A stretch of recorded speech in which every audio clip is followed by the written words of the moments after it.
that Salah prayed with Jama'ah is 27 darajat greater than Salah which is prayed alone. We heard the explanation of Hafiz ibn Hajar rahimahullah of this hadith, in which he described the 27 exact benefits that a person can gain by praying Salah with Jama'ah that cannot be gained in any other way other than praying Salah with Jama'ah in the masjid. And the main one being that it helps us in concentration in Salah. I just wanted to mention, because again, there's so many ahadith which talked about the virtues and fada'il of praying Salah with Jama'ah in the masjid, the virtues of the masjid in general, which we may have heard.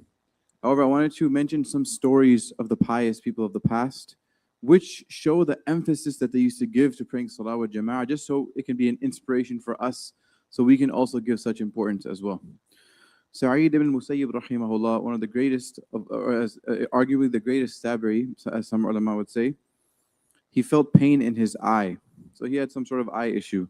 So they said to him, why don't you go to Aqiq, which was a valley, and look at the greenery. It'll lighten you up and help you heal. He replied, then what will I do about attending Isha and Fajr Jama'ah? Meaning they were suggesting to him that he goes and takes a break. Go and see the greenery, go and on a vacation basically for a limited time. But he refused to even do that for his own health purposes. Why? Because that's the middle of nowhere. There's no masjid over there. How am I going to pray my Isha and Fajr Salah with Jama'ah? Rabi' ibn Khaytham rahimahullah used to be taken to the masjid while he was in a state of paralysis. So it was said to him, imagine he's paralyzed, but he's still telling people to take him to the masjid. So people said to him, there's leeway for you not to come to the masjid. You're sick. You have a legitimate excuse. He replied, I hear the words, Hayya ala salah. If you are able to come towards it, Salah in the masjid, then come to it even if you have to crawl. And this is probably indicating to the hadith in which Nabi Sallallahu Alaihi Wasallam mentioned that لَوْ يَعْلَمُونَ مَا فِي الْعَتَمَةِ وَفِي الصُّبْحِ لَأَتَوْهُمَا وَلَوْ حَبْوًا. That if they knew the great rewards that were in praying Isha with Jama'ah and Fajr with Jama'ah, they would come to it even if they had to crawl. Amir ibn Abdullah heard the mu'adhin while he was on his deathbed. Imagine he's about to pass away and he hears the adhan. So what does he say? He says, take me by my hand. They said, you're ill, you're sick, just relax. He replied, I heard the caller of Allah. How could I not respond to him? So they took him by the hand and he joined Maghrib Jama'ah. He finished one rak'ah and then he passed away in Salah. When Sa'id ibn Abdul Aziz would miss a Salah with Jama'ah, he would cry. There was a muhaddith named Ibn Mahdi rahimahullah. And so he had his daughter married to a pious man. And so it was their first night, yet he went outside their door when it was time for Salah and he knocked loudly so that his son-in-law can come out. Even on such a night, he did not want to give his son-in-law an excuse to miss Salah with Jama'ah. And he knocked and waited until he came out, and he told him, come, let's go to the masjid to pray Salah with Jama'ah.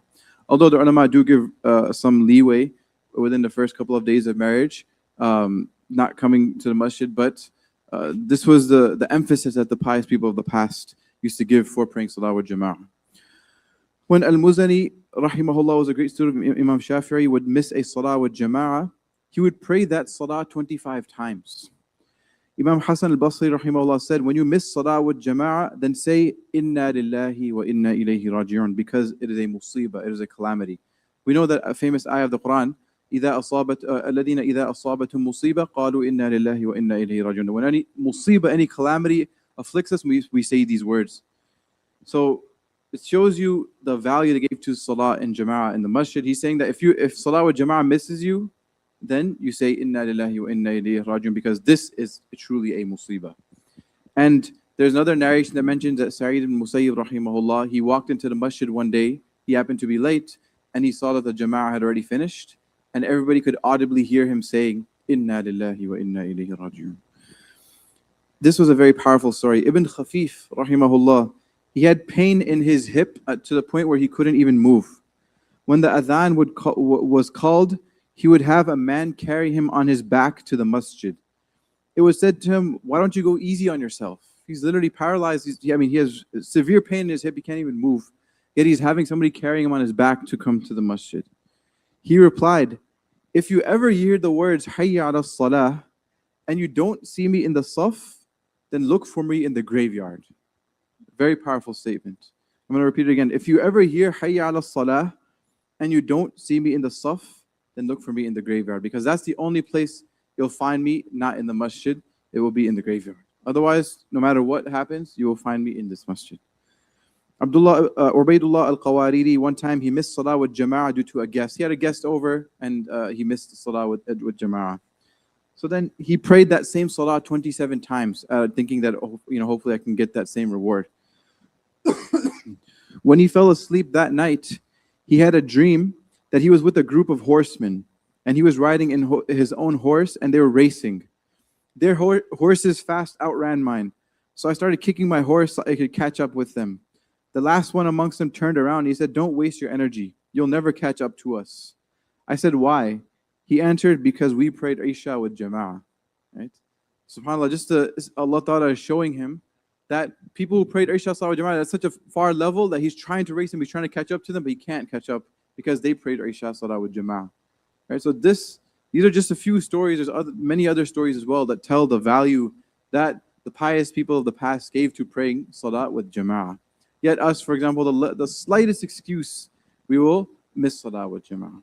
Right? So this is something which we should give a lot of importance to and realize how valuable it is in our life. The more importance we will give it, the more we will be able to do it. If you don't give it much importance, then the slightest excuse comes up, you will miss it. Right? May Allah grant us all the tawfiq and make us from those who are regular and punctual at the masjid every single day. Wa akhiru da'wana alhamdulillahi rabbil alameen. Subhanallah bihamdi, subhanakallahumma bihamdika, nashhadu an la ilaha illa anta, astaghfiruka wa atubu ilayk.